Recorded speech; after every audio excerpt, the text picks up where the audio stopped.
সূরা ইখলাস চোখ বন্ধ করে 3 বার পাঠ করে হাতের মুঠে ফু দিয়ে লিখি হয়।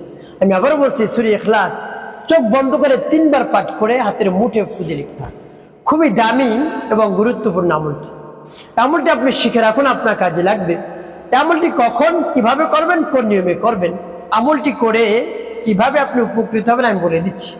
বিস্তারিত জানার জন্য, আমলটি শিখে রাখার জন্য ভিডিওটি না টেনে না কেটে ধৈর্য এবং মনোযোগ সহকারে শেষ পর্যন্ত আপনি দেখতে থাকুন, তাহলে সঠিক নিয়মে আপনি আমলটি করতে পারবেন। আমলটি করতে আপনার টাকা পয়সা খরচ করতে হবে, অল্প কিছু সময় আপনাকে ব্যয় করতে হবে। অল্প কিছু সময় ব্যয় করে যখন আমলটি করে দেখবেন, ফলাফল দেখে আপনি আনন্দে আত্মহারা হয়ে যাবেন। আপনার চেয়ে আনন্দের আর কেউ থাকবে না, আপনার চেয়ে খুশির আর কেউ থাকবে না। তো প্রিয় ভাই বোনেরা, তাই আপনি এই আমলটি করুন, দেখবেন অবশ্যই সাথে সাথে ফলাফল পেয়ে যাবেন। এই আমলটি করতে আপনাকে কি করতে হবে? সর্বপ্রথম উত্তমরূপে পবিত্রতা অর্জন করতে হবে। পবিত্রতা অর্জন করে কিবলামুখী আপনি বসবেন, উত্তম পোশাক পরিধান করে বসে চক্ষু দিয়ে আপনি বন্ধ করবেন। চক্ষু বন্ধ করে কেন আমল করবেন পরে বলে দিচ্ছি। চক্ষু বন্ধ করে দিয়ে তারপর আমলের দিক মনোযোগে নিয়ে আসবেন। আর দুনিয়ার যত চিন্তা ভাবনা সব আপনি দূর করে দিবেন, আমলের দিক মনোযোগে নিয়ে আসবেন। সর্বপ্রথম কি পাঠ করবেন? বসা অবস্থায় জীবনের গুনার কথা স্মরণ করে খাওয়া প্রার্থনা করবেন, হে আল্লাহ, আমি একজন অন্যায়কারী, অপরাধী, আমাকে মাফ করে দিন। আমার জীবনের সমস্ত গুনাহ খাতা মাফ করে দিয়ে অন্তরকে পাক পবিত্র বানিয়ে দিন। এরপর 3 বার দুরূদ শরীফ সাল্লাল্লাহু আলাইহি সাল্লাম সাল্লাল্লাহু আলাইহি সাল্লাম সাল্লাল্লাহু আলাইহি সাল্লাম ইস্তিগফার দুরূদ শরীফ যখন পাঠ করা হয়ে যাবে, এরপরে আপনি কি করবেন? এরপরে আপনি সেই সূরা পাঠ করবেন। যখন পাঠ করবে আল্লাহ রাব্বুল আলামিনের কাছে মনে মনে বলবেন, আল্লাহ আমার আমলকে, আমার সময়কে কবুল করুন, আর যে সমস্যা সমাধানের জন্য আমলটি করতেছি সেই সমস্যা সমাধান করে দিন। সুবহানাল্লাহ বিহামদিহি। প্রিয় ভাই বোন, আর যে সূরাটি পাঠ করবেন সেই সূরাটি হলো সূরাতুল ইখলাস।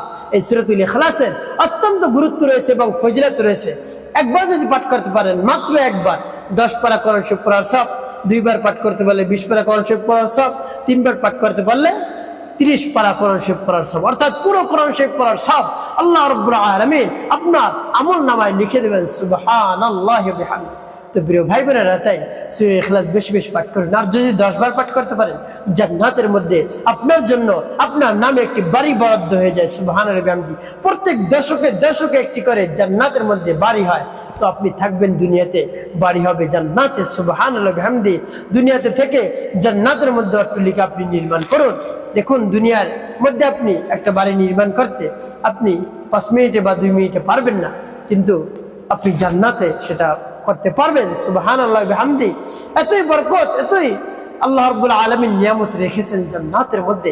সেই অফুরন্ত নাজ নিয়ামত ভরা জান্নাত আল্লাহ রাব্বুল আলামিন আমাদেরকে যেন দান করেন, আমিন। তো প্রিয় ভাই বোনের জন্য সূরাতুল ইখলাস বেশি বেশি আপনি পাঠ করবেন, দেখবেন আপনার আশা আকাঙ্ক্ষা পূরণ করে দিয়েছেন আল্লাহ রাব্বুল আলামিন। জান্নাতের মেহমান হিসেবে আল্লাহ রাব্বুল আলামিন কবুল করে নেবেন ইনশাআল্লাহ। প্রিয় ভাই বোনেরা, তো সূরা ইখলাস 3 বার পাঠ করে হাতের মুঠো ফু দিলে কি হয় পরে বলে দিচ্ছি, আগে আমলটি শেষ করে নিন। তো যখন ইস্তিগফার দুরূদ শরীফ পাঠ করা হয়ে যাবে, এরপরে আপনি সূরাতুল ইখলাস পাঠ করবেন। আমি আপনাদেরকে বলে দিচ্ছি, বিসমিল্লাহির রহমানির রহিম।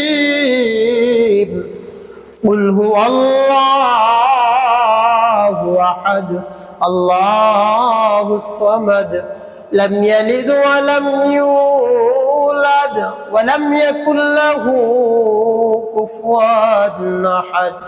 এভাবে যখন পাঠ করা হয়ে যাবে, হাতের মুঠে একটু, তারপর আপনি আবারও পাঠ করবেন, বিসমিল্লাহির রহমানির রহিম। কুল হুয়াল্লাহু আহাদ, আল্লাহুস সামাদ, লাম ইয়ালিদ ওয়া লাম ইউলাদ ওয়া লাম ইয়াকুল লাহু কুফুয়ান আহাদ। পাঠ করা সবাই, তারপর আপনি মনে দরদ নিয়ে আবার পাঠ করবেন, বিসমিল্লাহির রহমানির রহিম। কুল হুয়াল্লাহু আহাদ, আল্লাহুস সামাদ, লাম ইয়ালিদ ওয়া লাম ইউলাদ ওয়া লাম ইয়াকুল লাহু কুফুয়ান আহাদ। প্রিয় ভাই বোন, কতবার? গুনি গুনি পাঠ করবেন 3 বার।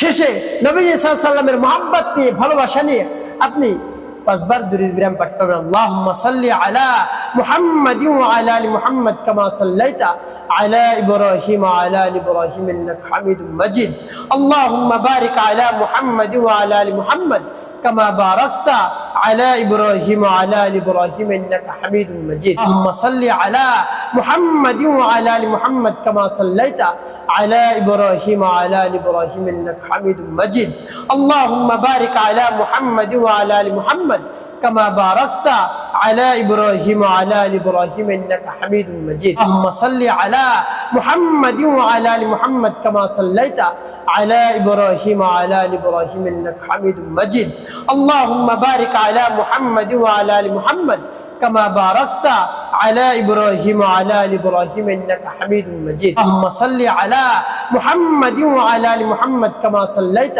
على إبراهيم وعلى آل إبراهيم إنك حميد مجيد اللهم بارك على محمد وعلى آل محمد كما باركت على إبراهيم وعلى آل إبراهيم إنك حميد مجيد এভাবে যখন দুরূদ শরীফ পাঠ করা হয়ে যাবে দুটি ফু দিবেন প্রিয় ভাই বোন আপনি আমলটি করা শেষ কোন উদ্দেশ্যের জন্য আপনি আমল করলেন আপনার ভালোবাসার মানুষ যদি চলে গিয়ে থাকে স্বামী স্ত্রী যদি চলে গিয়ে থাকে স্বামীকে ছেড়ে চলে গিয়েছে স্ত্রীকে ছেড়ে চলে গিয়েছে স্বামী এমন অবস্থায় কি করবেন দ্বন্দ্ব মনোমালিন্যের কারণে ঝগড়াঝাটির কারণে বাবার বাড়ি চলে গিয়েছে কি করবেন স্বামী রাগ করে বাসা থেকে চলে গিয়েছে এমন অবস্থায় অস্থির হয়ে পড়ছেন ঘুম খাওয়া গোসল সব একবার বন্ধ হয়ে গিয়েছে এমন অবস্থায় আপনার দুশ্চিন্তার কারণ আপনি সূরাতুল ইখলাস চোখ বন্ধ করে পাঠ করে রব্বি কারীমের কাছে বলুন দেখবেন কাজ হয়ে যাবে কাজ শুরু হয়ে যাবে তো প্রিয় ভাই বোনেরা যখন দেখবেন স্বামী চলে আসছে স্ত্রী উচিত হবে স্বামীকে বেশি প্রাধান্য দেওয়া অন্যথা আবার চলে যাবে প্রিয় ভাই বোনেরা এভাবে যদি আপনারা দ্বন্দ্ব মনোমালিন্য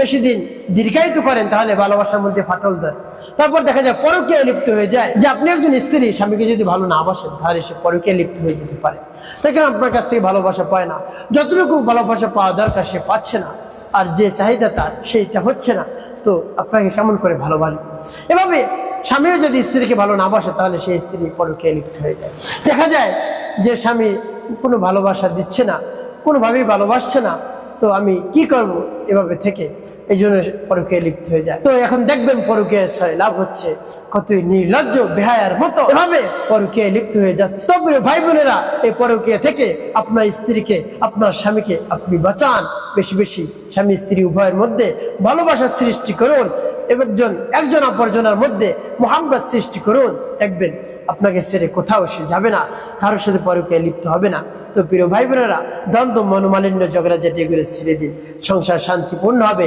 একেবারে সুখময় হয়ে যাবে ইনশাআল্লাহ একটি কাজ আপনাকে করতে হবে 5 ওয়াক্ত নামাজ আদায় করতে হবে মানুষের কল্যাণে খেদমতি কাজ করবে আপনার জীবন সুখময় হবে শান্তিপূর্ণ হবে ইনশাআল্লাহ।